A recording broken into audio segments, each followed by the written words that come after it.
한 주간의 광명시 이슈를 전하는 이슈 클릭. 오늘도 광명을 넘어 경기도의 인싸 두 분이죠. 주권사안도 살려낸다는 언론계의 화타 두 분 모셨습니다.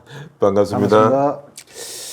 오늘은 지난 26일이었죠. 네. 이재명 당대표의 선거법 2심이 1심의 결과를 뒤집고 무죄 판결을 받았습니다. 대선 가두에 날개를 달았다라는 말이 있어서 저희가 오늘은 밸런스 게임으로 한번 방송을 끝내는 걸로 하겠습니다. 결론적으로 먼저 저희가 이제 말씀을 한번 드리면 이제 남은 사안이 윤석열 그렇죠. 대통령의 탄핵과 관련해서 네. 기각이나 인용이나 둘 중에 하나인데 기각이나 뭐 각하는 같은 얘기니까 어쨌든 탄핵이 된다 안 된다를 네. 가지고 저희가 한번 밸런스 게임을 해서 내기를 한번 하고 네. 결과가 나오면 책임을 지고 저희가 10분 구독자 10분. 구독자 10분에게 선착순으로 댓글을 10분을 딱 달으시는 분들 네네. 전화번호를 남겨주시면 저희가 바로 커피 쿠폰을 보내드리는 걸로 하고요. 네. 여기 이제 네 분이 계신데 네 분의 의견을 종합을 해서 그렇게 한번 해보도록 하겠습니다.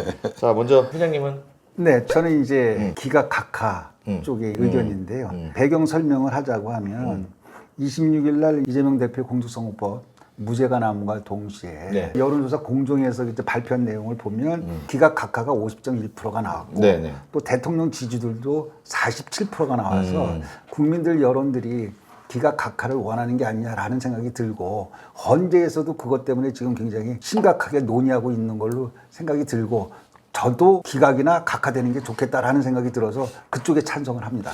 근데 뭐 여론조사가 여론을 반영하는 것도 있는데 어떤 결과물을 내기 위해서 끌고 가려는 의도도 있는 것 같기도 그렇죠, 하고. 예. 그렇죠. 그래서 지금 어쨌든 방향성은 기각이나 각하 쪽으로 네, 하고 네, 있기 네, 때문에 네, 네. 타겟이 안 될 것이다. 네, 네. 자, 그다음 우리 저도 이제 그 대표님하고 비슷한 얘기인데 인용이 안 될 거라고 판단하는 거는 두 가지 간단히 설명을 드리면 검사나 판사나 변호사들이 주장하는 정치적인 논리에 대해서는 논하고 싶지는 않아요. 뭐 그분들이 워낙 똑똑한 분들이 많으시니까.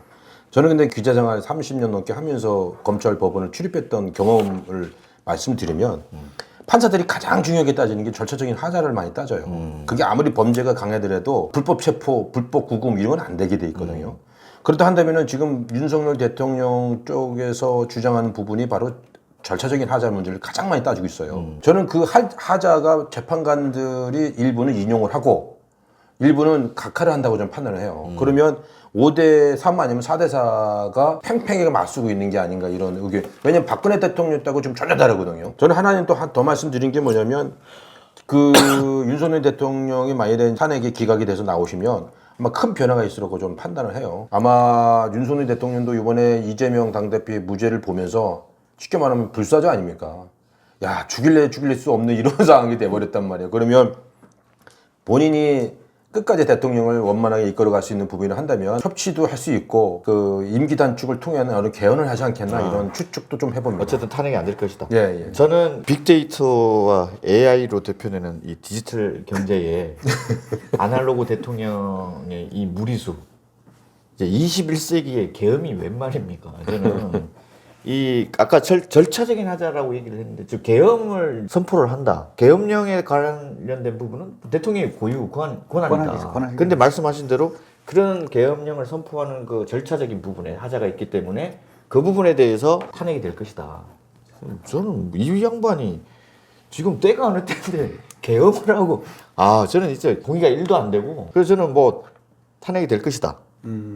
탄핵이 제가 안 된다 하면 제가 뭐 10만 원 쿠폰 쏘면 되는 거고 그렇죠. 탄핵이 된다 그럼요. 그러면 이제 두 분이서 이제 그럼요. 쏘면 되는 거고 한마디 더 네네네. 덧붙이자고 하면은 네. 약간 뭐 여론조사나 뭐 이런 것도 얘기를 했고 헌재 지금 입장도 얘기를 했는데 헌재가 그냥 법리적인 부분만 판단하는 것이 아니라 정무적인 것도 있어요. 그래서 이런 여론 같은 것들도 반영을 시키는 게 헌재의 역할이거든요. 그래서 조금 제가 그 기각이나 각하 쪽으로 힘을 실는 이유는 그런 부분도 있다는 말씀을 드리네요. 제가 헌재 역할에 정무적인 판단이 들어간다는 얘기는 어떤 근거로 말씀하시는 거예요?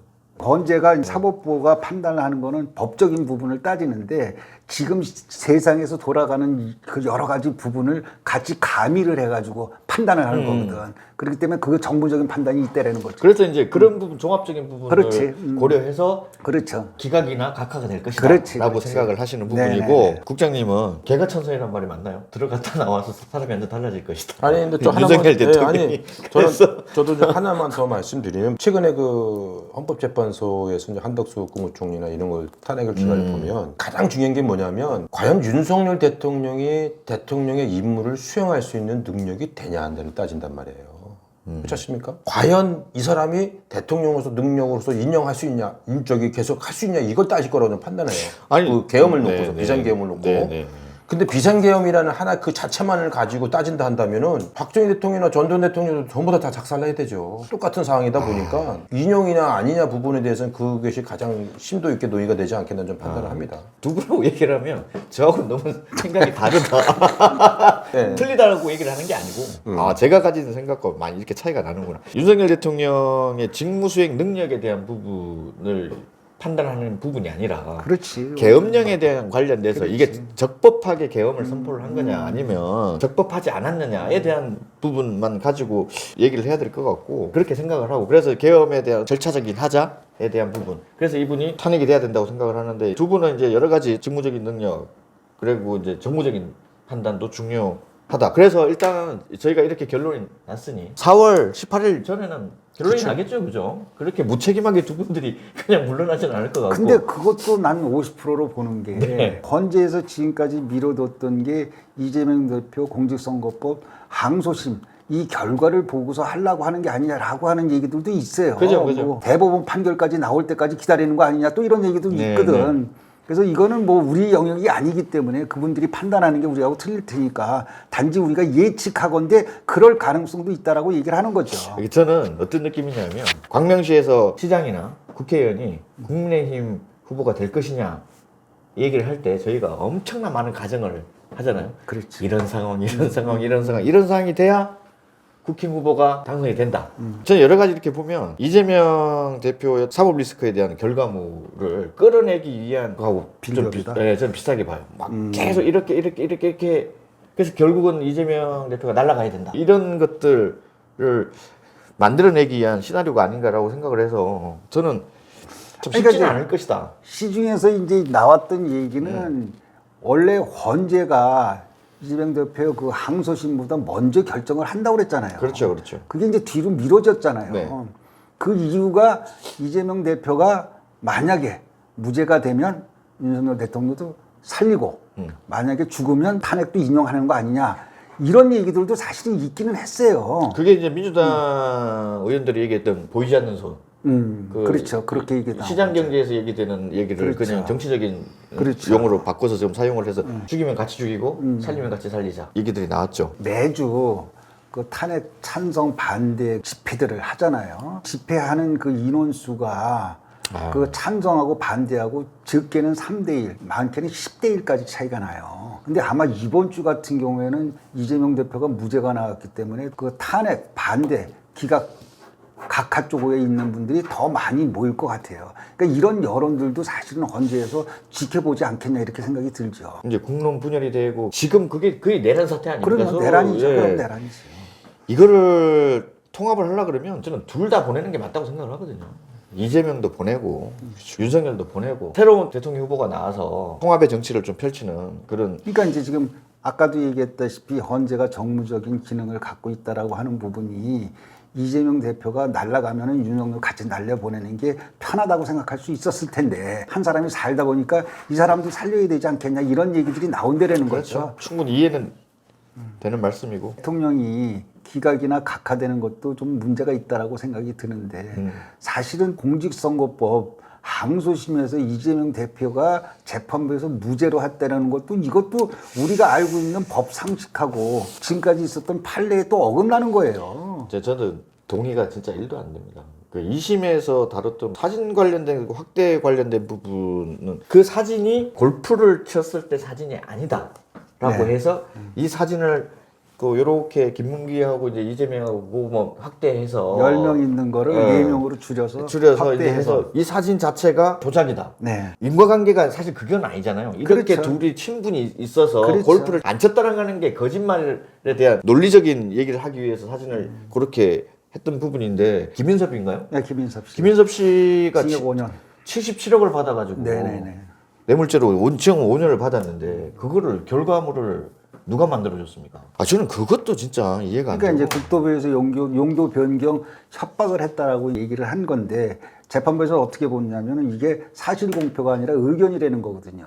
지금까지 우리가 그 공직선거법에서 허위사실 유포라고 하는 것들이 대부분 그런 류였거든요.